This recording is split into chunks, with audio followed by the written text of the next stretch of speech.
Hello students, myself Raksha Khare, your biology teacher, and welcome back to the online classes. In the month of May and June, we have already studied two chapters, that is cell cycle and cell division, and second chromosomes and structure. Okay, and in this part we are going to study about genetics, and this is the first part of the video in which we are going to cover all these topics.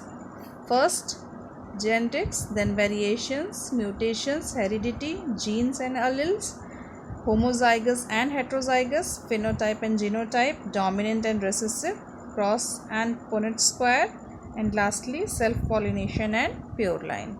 Okay, so let's begin. First of all, what is genetics? Genetics is the branch of biology which deals with transmission of heredity and variations from parents to offspring. Genetics क्या है? Just a branch of biology, एक bio की एक branch है which deals with the transmission of heredity and variation, जो कि deal करती है एक जनरेशन से दूसरे जनरेशन में कैरेक्टर्स को कैरी फॉरवर्ड करने के लिए. ठीक है, जेनेटिक्स में हम क्या पढ़ते हैं? Just it is the study of genes. Bio का एक पार्ट है जिसमें हम जीन्स की स्टडी करते हैं. और जीन्स क्या होते हैं? एक ऐसे जीन्स का क्या होता है, हमारे डीएनए जीन से मिल करके बनते हैं. और ये क्या होता है, ये एक जनरेशन से यानी पेरेंट्स जनरेशन से उनके ऑफस्प्रिंग्स में वो कैरेक्टर्स जो होते हैं उनको कैरी फॉरवर्ड करते हैं, उनको ले करके जाते हैं. ठीक है, अब इसमें ये वेरिएशंस भी होते हैं क्योंकि जीन्स में कई तरीके की चेंजेस भी आ जाते हैं एक जनरेशन से दूसरे जनरेशन में जाने में. ठीक है ना, जैसे कि अगर हमें एक ग्लास में थोड़ा सा पानी दिया गया है, वो पानी हम दूसरे ग्लास में डालेंगे तो थोड़ा बहुत एक दो ड्रॉप पानी गिर जाता है. ठीक है ना, तो एग्जैक्टली दूसरे ग्लास में ट्रांसफ़र करने में पानी में सेम नहीं आता. वैसे ही कुछ थोड़े बहुत वेरिएशंस भी आ जाते हैं एक जनरेशन से दूसरी जनरेशन में कैरेक्टर्स ले जाने में. Okay, so this is called as genetics. The term was first coined by Batson in 1906. 1906 में genetics term को सबसे पहले बैटसन ने coin किया था. And Mendel is called the father of genetics. पर मेंडल को father of genetics कहा जाता है. क्यों? क्योंकि सबसे पहले ग्रेगर जॉन मेंडल ने ही जेनेटिक्स के बारे में बताया था. यानी उन्होंने क्या बताया था कि किस तरीके से एक जनरेशन से दूसरे जनरेशन में कैरेक्टर्स कैरी फॉरवर्ड होते हैं. ठीक है, इसलिए तो उन्होंने बेस रखा था जेनेटिक्स का, इसलिए उन्हें फादर ऑफ जेनेटिक्स कहते हैं. पर उन्होंने ये एग्जैक्टली टर्म नहीं यूज़ किया था जेनेटिक्स. ठीक है, उन्होंने जस्ट ये बताया था कि कैरेक्टर्स जो होते हैं वो एक जनरेशन से दूसरे जनरेशन में कैरी फॉरवर्ड होते हैं. ठीक है, पर ये टर्म जो है वो सबसे पहले कॉइन किया था बैटसन ने 1906 में. Okay, now Mendel has done several experiments on pea plant for the study of genetics. Mendel ने क्या किया था? पी प्लांट को चूज़ किया था जेनेटिक्स के बारे में स्टडी करने के लिए. ठीक है, उन्होंने पी प्लांट लिया था और उसमें कई तरीके के एक्सपेरिमेंट्स किए थे कि वो किस तरीके से जेनेटिक्स होता है, कैसे कैरेक्टर्स कैरी फॉरवर्ड होते हैं, क्या चेंजेस आते हैं, क्या वेरिएशंस होती हैं, क्या इनहेरिटेड कैरेक्टर्स होते हैं, वो सारे के सारे इन्होंने इस पी प्लांट में स्टडी करके जाना था. ठीक है, हम मेंडल के बारे में और उसके एक्सपेरिमेंट्स के बारे में आगे स्लाइड्स में पढ़ेंगे. For this in this slide only you have to understand what is genetics. Actual genetics होता क्या है? Genetics is just a study of genes which is a branch of science and or you can say bio, and it deals with the characters from one generation to another generation, transmission of characters from one generation to another generation. Okay, now variations. Variations are the differences present in morphological, physiological and other traits found among individuals belonging to the same family. Variations क्या होते हैं? Difference present in morphological और physiological and other traits. ये क्या होता है कि जैसे एक ही फैमिली में कई लोग होते हैं. ठीक है ना, हमारे पापा होते हैं, मम्मी होती हैं, भाई बहन होते हैं, तो हम सब एक ही फैमिली के, एक ही स्पीसीज़ को बिलोंग करते हैं. पर then also we are not the clones, we are not the photo copy of each other. हम एक दूसरे की फ़ोटो कॉपी नहीं होते हैं. हमारे अंदर में वेरिएशंस है, हमारे कलर्स डिफरेंट होते हैं, हमारा हाइट डिफरेंट होता है, eye colours are different, hair texture is different, skin tone is different, है ना, डिफरेंस होता है हम लोग के बीच में, ठीक है। तो इस डिफरेंस को एक ही फैमिली में होते हुए भी जो डिफरेंस होता है इसे हम कहते हैं वेरिएशंस, वैरायटीज़। एक तरीके से आप कह सकते हैं कि एक ही फैमिली के लोगों में वैरायटीज़ पाई गई हैं, ठीक है। आप पिक्चर में देखिए कुछ डिफरेंट ब्रीड्स ऑफ डॉग्स दिया हुआ है। One is brown, one is black, one is white with black spots, one is pure white, only the head part is black, है ना। तो ये आपके सम ब्रीड्स ऑफ डॉग हैं। कुछ के हेयर्स बहुत फेदरी हैं, कुछ का ईयर बहुत ज़्यादा बड़ा है। तो ये सब डॉग फैमिली किस में आ रहे हैं, लोग डॉग की फैमिली में आ रहे हैं। पर then also they are different. ये एक डॉग दूसरे डॉग से बिल्कुल मैच नहीं करते, they have some variety, okay. अगर वेरिएशंस नहीं होते तो सारे के सारे एक दूसरे के फोटोकॉपी होते, ऑल आर सिमिलर, हम एक जैसे दिखते, है ना। तो पर क्योंकि वैरायटी है, वेरिएशंस है, इसीलिए हम एक दूसरे से क्या होते हैं, डिफरेंट होते हैं।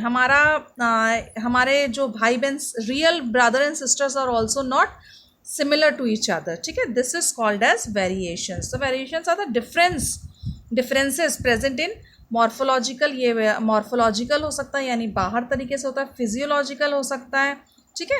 तो जो कैरेक्टर्स में डिफरेंस पाया जाता है उसे हम कहते हैं variations, okay. Next is mutations. Mutations क्या होता है? म्यूटेशंस जो are the sudden inheritable variations which appear in organism due to the changes in genetic material caused by faulty DNA replication. ये क्या होता है? जब एक सेल जब डेवलप होता है, एक नया सेल जब डेवलप होता है, हम लोगों ने सेल डिवीजन पहले ही पढ़ा है। सेल डिवीजन से क्या होता है? एक नया डॉटर सेल डेवलप होता है। वो नया डॉटर सेल जब होता है, जब वो नया डॉटर सेल बनता है तो क्या होते हैं, मेन डॉटर सेल के अंदर में क्या, क्रोमोसोम्स ही तो डुप्लीकेट होते रहते हैं ना, डुप्लीकेट होते हैं, अपनी फोटोकॉपी बनाते हैं, फिर डिवाइड होते हैं, तब एक नया सेल बनता है। तो जब ये प्रोसेस होता रहता है सेल डिवीजन का, तो डीएनए जब अपनी फोटोकॉपी बनाता है तो उसमें क्या होता है, कभी कभी कुछ म्यूटेशंस हो जाते हैं, यानी कुछ चेंजेस आ जाते हैं, कुछ वेरिएशंस आ जाती हैं, ठीक है। जब अपनी सपोज़ कुछ डीएनए का कोई सीक्वेंस ऐड ऑन हो जाता है, या फिर डीएनए का कोई सीक्वेंस डिलीट हो जाता है, ठीक है। ऐड ऑन हो सकता है, प्लस हो सकता है, माइनस हो सकता है, यानी डिलीट हो सकता है, या किसी एक पोजीशन को इन्वर्ट हो जाता है, वो घूम जाता है पूरी तरीके से, तो इसे हम कहते हैं म्यूटेशंस, ठीक है। जो डीएनए के सीक्वेंस को चेंज कर दे, जिसके कारण हमारी बॉडी पूरी कंप्लीटली चेंज हो सकती है, एक डिफरेंस वेरिएशन आ जाता है हमारी बॉडी में, उसे हम कहते हैं म्यूटेशंस। तो वेरिएशंस जो हमारी वहाँ एक दूसरे से जो चेंज दिखते हैं वो क्यों होता है? क्योंकि हमारी बॉडी में सर्टेन म्यूटेशंस हो जाते हैं, ठीक है। ये जेनेटिकली हमारे बॉडी के अंदर होते हैं, बाहर से हमें नहीं दिखते। फॉर एग्जाम्पल अगर हम देखें तो नॉर्मली हमारे हैंड्स में 5 फिंगर्स होते हैं, एक हैंड में 5 फिंगर्स होती हैं, ठीक है ना, 4 फिंगर्स 1 थंब, तो टोटल 5 फिंगर्स होती हैं। पर have you seen the hand of Hrithik Roshan, है ना, ऋतिक रोशन की क्या है, 2 थम्ब्स हैं, तो ही हैज़ 6 फिंगर्स। क्या हुआ इसमें, क्या हुआ, तो एक कुछ जेनेटिक मटेरियल जो है, कुछ जीन्स जो है उसमें ऐड ऑन हो गई, तो उनके पास में 6 फिंगर्स आ गई, ठीक है। कभी कभी किसी के होता है कि हम देखते हैं कि जो ईयर होता है वो हाफ ही होता है, तो उसमें क्या होता है, कुछ ईयर का पार्ट कुछ डेवलप नहीं होता पूरी तरीके से, तो उसमें क्या होता है, कुछ डिलीशंस हो जाते हैं, कुछ हट जाता है उस जगह से, सब्ट्रैक्ट हो जाता है वहाँ से म्यूटेशन के जीन के सीक्वेंस से, तो इसे हम कहते हैं म्यूटेशंस, यानी कुछ चेंजेस लाना। म्यूटेशन का अगर हम शॉर्ट फॉर्म बोलें तो some change in the DNA sequence is called as mutations. आप डायग्राम में देख सकते हैं कि डीएनए का सीक्वेंस दिया हुआ है TAACTGMAGGT, ये आपका ओरिजिनल सीक्वेंस है। जब ये अपनी फोटोकॉपी बना रहा था तो नीचे उसका सब्स्टिट्यूट देखिए TAAC, यहाँ तक तो ऊपर और नीचे बिल्कुल सेम है। देन क्या हो गया, GAT, उस जगह पे एक नया आकर के, नया डीएनए का सीक्वेंस आकर के ऐड ऑन हुआ है, किस जगह पे, जहाँ पे पहले TGC था, है ना, TGC जो वहाँ पे था उस जगह पे आकर के क्या हुआ, एक नया डीएनए का सीक्वेंस आकर के ऐड ऑन हुआ है। ये देखिए, ये इस जगह पे आप देख सकते हैं TGC था, ये TGC जो है वो यहाँ से हट गया है लाइन से, और इस जगह पे एक नया डीएनए का सीक्वेंस जो है वो आ गया है, जिसे हम कह रहे हैं GAT। तो जब डीएनए रेप्लिकेट होता है at the time of replication, ये फॉल्ट गलती से डीएनए जो है वो गलत तरीके से रेप्लिकेट हो गया है, यानी दूसरा कोई डीएनए आकर के इस जगह पे फिट हो गया है और जो ओरिजिनल डीएनए था यानी जो ये TGA था वो उस जगह से हट गया है, ठीक है ना। तो इसके कारण में क्या हुआ, कुछ बॉडी में चेंजेस आ सकते हैं, ठीक है ना, क्योंकि अगर चेंजेस नहीं आते तो हम बिल्कुल अपने पेरेंट्स की फ़ोटोकॉपी होते, है ना, जैसे हमारे मदर फादर है हम बिल्कुल उसकी फ़ोटोकॉपी होते, पर क्योंकि कुछ चेंजेस आ गए इसलिए हम उनसे कुछ डिफरेंट है। हमारा टेक्सचर, स्किन का टेक्सचर कुछ अलग है, हमारे हेयर का टेक्सचर कुछ अलग है, हमारी बॉडी का टोन कुछ अलग है ना, स्किन कलर कुछ अलग है, ठीक है। आप जैसे डायग्राम में देख सकते हो कि यहाँ पे क्या है कि नॉर्मली ऑरेंज जो होता है वो ऑरेंज कलर में होता है, पर देखिए यहाँ पे इसका जो फ्लैशी एरिया है वो क्या हो गया, कुछ रेडिश हो गया, इसमें भी कुछ म्यूटेशंस हुआ है, ठीक है। अब लीव्स जो आपकी येलो कलर की होती हैं उसमें देखिए लीव्स येलो कलर ना होकर के लीव्स आपकी ग्रीन कलर की होती हैं, तो नॉर्मली ग्रीन कलर की लीव्स होती हैं आपकी, पर कुछ येलोइश पोर्शन यहाँ पे दिख रहा है ना, ये कैसे हो गया, something mutations happens to this also. In this flower you can see कि एक फ्लावर आपका 2 कलर का आ गया है, तो कुछ म्यूटेशंस इसमें भी हुए हैं। As I told you about the fingers, ये देखिए कुछ एक्स्ट्रा फिंगर्स इसमें भी हैं, ठीक है, कुछ एक्स्ट्रा फिंगर्स इसमें भी हैं। तो ये सब क्या होता है, जब कोई चीज़ बॉडी में एक्स्ट्रा आ जाती है तो ऐड ऑन हो जाता है, कुछ अगर बॉडी से कम हो गया तो वो डिलीट हो जाता है वहाँ से सीक्वेंस। तो ये डीएनए के सर्टेन सीक्वेंसेस होते हैं जो कि चेंज होने पे at the time of replication कुछ चेंजेस अगर आ जाते हैं डीएनए में तो वो क्या हो जाते हैं, वो म्यूटेशंस कहलाते हैं। Understood. Now next, heredity. Heredity क्या होता है, the process of passage of genetic traits from one generation to the next is called inheritance और हेरिडिटी। हेरिडिटी हम किसे कहते हैं, the process of passage of genetic traits, यानी जो हमारे जेनेटिकली जो हमारे जीन्स हैं वो जीन्स एक जनरेशन से दूसरे जनरेशन में जब पास ऑन होती है तो उसे हम कहते हैं हेरिडिटी या फिर इनहेरिटेंस, ठीक है ना। जैसे कि आप डायग्राम में देखिए, एक दिया हुआ है रेड फिश, एक दिया हुआ है ब्लू फिश, ठीक है ना। सपोज ये दो अलग अलग तरीके के हैं, ये दोनों अलग, जब ये दोनों क्रॉस कराएंगे तो जो एक नया ऑर्गेनिज्म होगा वो दोनों के कैरेक्टर्स को लेकर के बनेगा, ठीक है ना। तो जो नई फिश आ रही है वो कुछ रेडिश भी है, कुछ ब्लूइश भी है, तो दोनों का मिक्सचर बना हुआ है। तो ये दोनों के कैरेक्टर्स यानी मदर और फादर दोनों के कैरेक्टर्स जो आगे लेकर के न्यू जनरेशन आ रही है उसमें देखने को मिलते हैं। तो क्या हुआ, तो कैरेक्टर्स जो है आगे फॉरवर्ड हुए न्यू जनरेशन में, तो इसे हम कहते हैं हेरिडिटी। तो हेरिडिटी क्या होता है, एक जनरेशन से दूसरे जनरेशन में कैरेक्टर्स को कैरी फॉरवर्ड करना या ट्रांसमिशन करना के मेथड को हम कहते हैं heredity. Understood. Now next is genes and alleles. Genes क्या होता है, they are the functional unit of inheritance. Inheritance यानी हेरिडिटी, हेरिडिटी का फंक्शनल यूनिट होता है, ठीक है। और you can say that they are the functional unit of DNA. DNA का भी हम फंक्शनल यूनिट कह सकते हैं, क्योंकि क्या होता है, डीएनए जीन्स से मिलकर के बनता है, ये जीन्स ही फंक्शन करते हैं, डीएनए में चेंजेस लेकर के आते हैं, ठीक है। तो वो जो डीएनए में चेंजेस होता है तो वो क्रोमोसोम्स में चेंजेस होता है, क्रोमोसोम्स में चेंज होता है तो हमारी बॉडी में चेंजेस होता था, क्योंकि सेल का स्ट्रक्चर चेंज हो जाता है ना, तो हमारी बॉडी में चेंजेस आते हैं। तो जीन्स क्या है, बहुत इंपॉर्टेंट रोल प्ले करता है हमारी बॉडी में, कैरेक्टर्स को चेंज करने में, कैरेक्टर्स को कैरी फॉरवर्ड करने में, हमारी बॉडी का कंप्लीट स्ट्रक्चर डेवलप करने में। Okay, it is a unit of carrying of characters. As I told you कि ये क्या है, कैरेक्टर्स को कैरी फॉरवर्ड करता है। One gene is responsible for at least one character. अब जितने हमारे बॉडी में कई सारे जीन्स हैं तो एक कैरेक्टर के लिए एक जीन्स रिस्पॉन्सिबल होता है, ठीक है। जैसे कि हमारा सपोज स्किन का कलर, स्किन के कलर के लिए कोई एक पर्टिकुलर जीन रिस्पॉन्सिबल होगा, हमारे हेयर के टेक्सचर के लिए कोई दूसरा पर्टिकुलर जीन्स रिस्पॉन्सिबल होगा, हमारी हाइट के लिए कोई दूसरा पर्टिकुलर जीन्स रिस्पॉन्सिबल होगा, ठीक है। तो हमारी बॉडी के जितने कैरेक्टर्स हैं वो सब के लिए अलग अलग जीन्स रिस्पॉन्सिबल होते हैं, ठीक है। The term was given by Johansen. It was called factor by Mendel earlier. ये term genes जो है जोहानसन ने सबसे पहले दिया था। जीन्स को हम इससे पहले फैक्टर कहते थे। मेंडल ने इसको क्या कहा था, मेंडल ने जीन्स, जब मेंडल ने अपना एक्सपेरिमेंट किया था उन्होंने बताया था कि कैरेक्टर्स जो होते हैं वो एक जनरेशन से दूसरी जनरेशन में कैरी फॉरवर्ड होते हैं, तो उन्होंने तब जो एक्चुअल में जो कैरी फॉरवर्ड करके ले जा रहा है, यानी जो जीन्स है, उसको उन्होंने जीन्स नहीं कहा था, उन्होंने कहा था कि कुछ ऐसा फैक्टर है जो एक जनरेशन से दूसरे जनरेशन में कैरेक्टर्स को कैरी फॉरवर्ड कर रहा है, ठीक है। तो उन्होंने एक्चुअल में जीन्स को जीन्स नाम नहीं दिया हुआ था, पर बाद में जब जोहानसन ने इसको क्या किया था, उस फैक्टर को उन्होंने नाम दिया कि एक्चुअल में ये जीन्स होते हैं जो हमारे कैरेक्टर्स को कैरी फॉरवर्ड करके ले जाते हैं। Okay, next is allele. Allele is the pair of contrasting characters are called as allele. The pair of contrasting characters are called as alleles. Alleles क्या होते हैं? Just a form of genes. ये क्या होते हैं? फॉर्म ऑफ जीन्स होते हैं जो कि 2 टाइप्स के होते हैं. इट कैन बी डोमिनेंट और इट कैन बी रेसेसिव, ठीक है. ये जीन्स के 2 टाइप्स के फॉर्म्स होते हैं जो कि आपके कॉन्ट्रास्टिंग कैरेक्टर्स यानी ऑपोजिट्स होते हैं. इट कैन बी डोमिनेंट, या तो कैरेक्टर आपको दिखाई देगा या तो आपको कैरेक्टर नहीं दिखाई देगा. जो भी कैरेक्टर होगा उसका 2 तरीके का होता है हर कैरेक्टर के लिए. या तो वो कैरेक्टर आपको शो होगा जनरेशन में, या तो वो कैरेक्टर आपको शो नहीं होगा नेक्स्ट जनरेशन में, ठीक है. तो जो कैरेक्टर हमें शो होगा उसे हम डोमिनेंट कहते हैं, जो कैरेक्टर हमें शो नहीं होगा उसे हम रेसेसिव कहते हैं, यानी छुपा हुआ कैरेक्टर है, ठीक है. तो alleles are the forms of genes and they are of 2 types, dominant and recessive. Dominant character जो हमें शो हो रहा है, रेसेसिव कैरेक्टर जो हमें शो नहीं हो रहा है.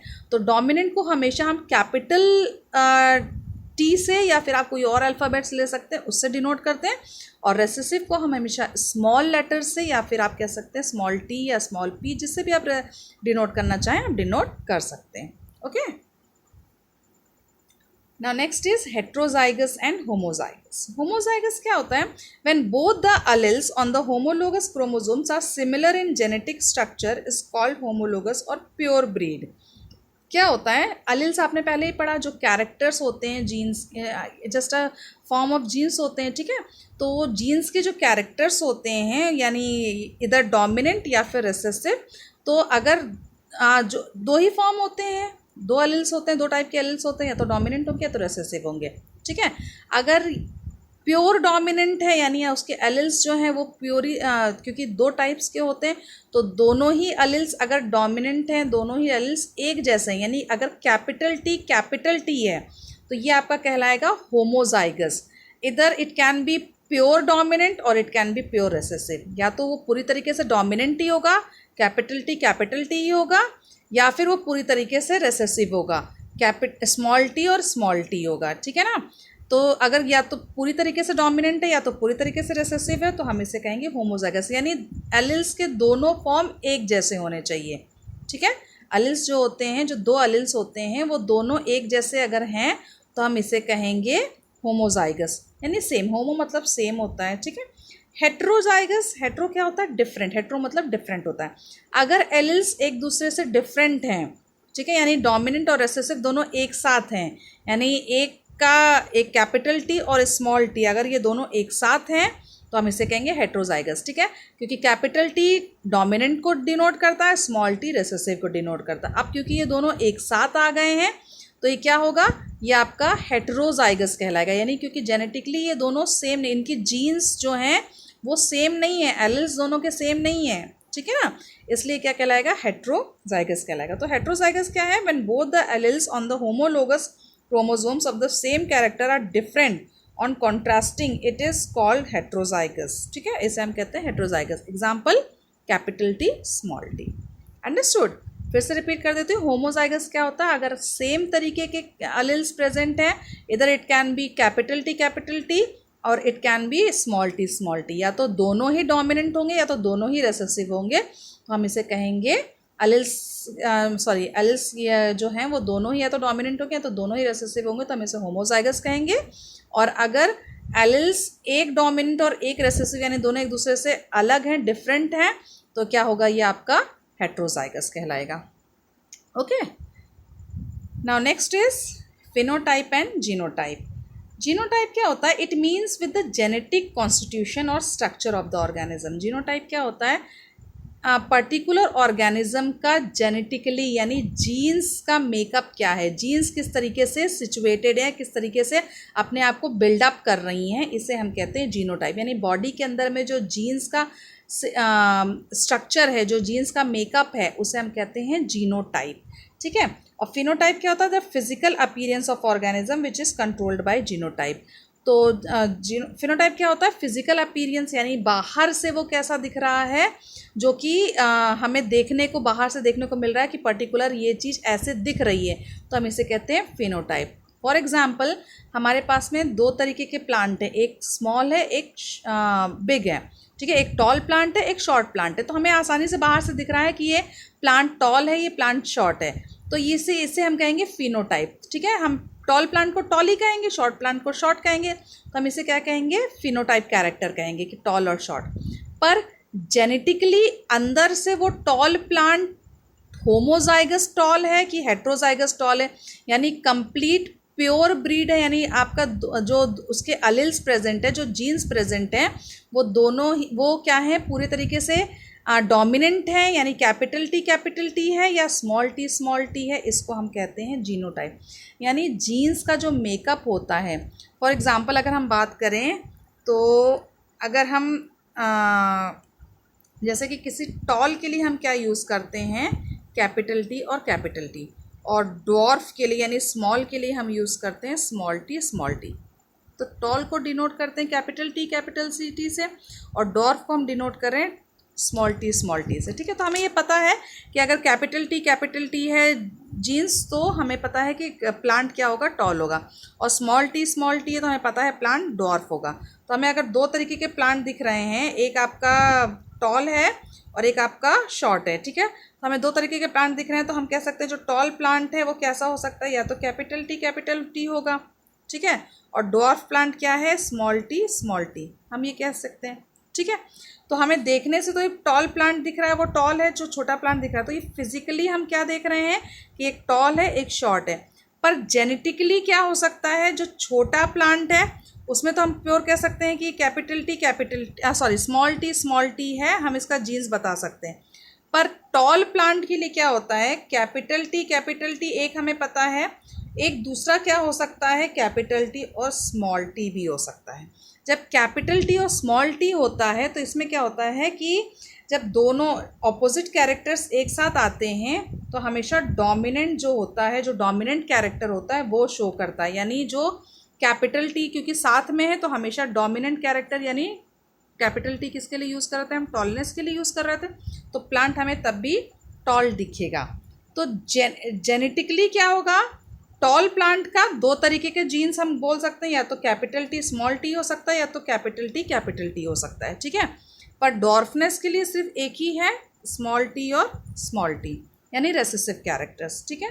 तो पर्टिकुलर ऑर्गेनिज्म का जेनेटिकली वो किस तरीके से मेकअप किया गया है, वो डोमिनेंट कैरेक्टर से पूरा बना हुआ है, यानी पूरा होमोजाइगस है कि हेट्रोजाइगस है, इस स्टडी को हम जीनोटाइप कहते हैं। और फिनोटाइप क्या होता है? बाहर से हमें कैसे दिख रहा है उसे हम फिनोटाइप कहते हैं। फिनोटाइप डिपेंड करता है जीनोटाइप के ऊपर, क्यों? क्योंकि जेनेटिकली उसका मेकअप जैसा होगा, जीन्स अंदर से किस तरीके से सिचुएटेड है, तभी हमें बाहर में पूरी तरीके से वो दिखेगा कि वो आगे चल करके कैसा दिखने वाला है। ओके,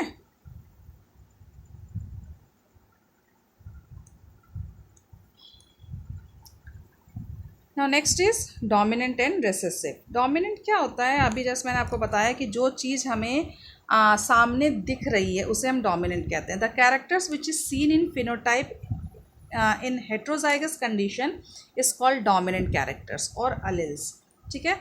जैसे कि हम कह रहे हैं कि जो हमें सामने चीज़ें दिखती हैं हम उसे डोमिनेंट कहते हैं, ठीक है। डोमिनेंट यानी जो सामने उभर करके आ रही है, और रेसेसिव यानी जो कि छुपी हुई हैं, उसे हम रेसेसिव कहते हैं। The characters which is seen in phenotype, physically जो हमें दिख रही हैं उसे हम डोमिनेंट कह रहे हैं, ठीक है। और the characters which is not seen in phenotype in heterozygous, जो कि ऐसे कैरेक्टर्स जो कि हमें सामने नहीं दिख रहे हैं, छुपे हुए हैं वो कैरेक्टर्स, उसे हम रेसेसिव कहते हैं। रेसेसिव हमेशा छुपा हुआ है। फॉर एग्जांपल अगर हम सिंपल लैंग्वेज में समझें तो हमारी फैमिली में हमेशा जो हेड ऑफ़ द फैमिली होता है उसकी हमेशा बात सुनी जाती है। जो बहुत छोटा होगा मेंबर हमारी फैमिली का, उसकी बात हमेशा काट दी जाती है, ठीक है ना। तो जो बहुत छोटा मेंबर होगा क्योंकि उसकी बात काट दी गई तो वो रेसेसिव मेंबर कहलाएगा हमारी फैमिली का। और जो हमेशा ही हमारी फैमिली को कंट्रोल करता है, गाइड करता है, हमेशा उसकी बात सुनी जाती है, जो हेड ऑफ़ द फैमिली होगा वो हमारा क्या होगा? डोमिनेंट होगा, ठीक है। Next is cross and Punnett square. Cross क्या होता है? Reproduction between two opposite sex. जब हम किसी दो अपोजिट सेक्स के बीच में रिप्रोड्यूस कर रहे हैं, एक नया ऑर्गेनिज्म बर्थ लेने वाला है, इस मेथड को हम क्रॉस कहते हैं। Okay, next is Punnett square. It is a square diagram that is use to product the genotypes of a particular cross और ब्रीडिंग एक्सपेरिमेंट। पुनेट स्क्वायर क्या होता है? जस्ट एक स्क्वायर का मैथमेटिकल स्क्वायर टाइप का diagram होता है, कुछ आपका वो इस तरीके से होगा, जैसे कि ये आपका पुनेट स्क्वायर कहलाएगा, ठीक है ना। इसमें क्या होता है? इस square diagram that is use to predict the genotypes. ये क्या करता है? हमारे जीनोटाइप्स यानी हमारे जीन्स किस तरीके से, आने वाले ऑफस्प्रिंग की जीन किस तरीके से होगी, ये हमें बताता है। फॉर एग्ज़ाम्पल, हमारे पास में एक प्योर ब्रीड है, टॉल पेरेंट है, और हमने क्रॉस कराया उसका स्मॉल पेरेंट के साथ में, ठीक है।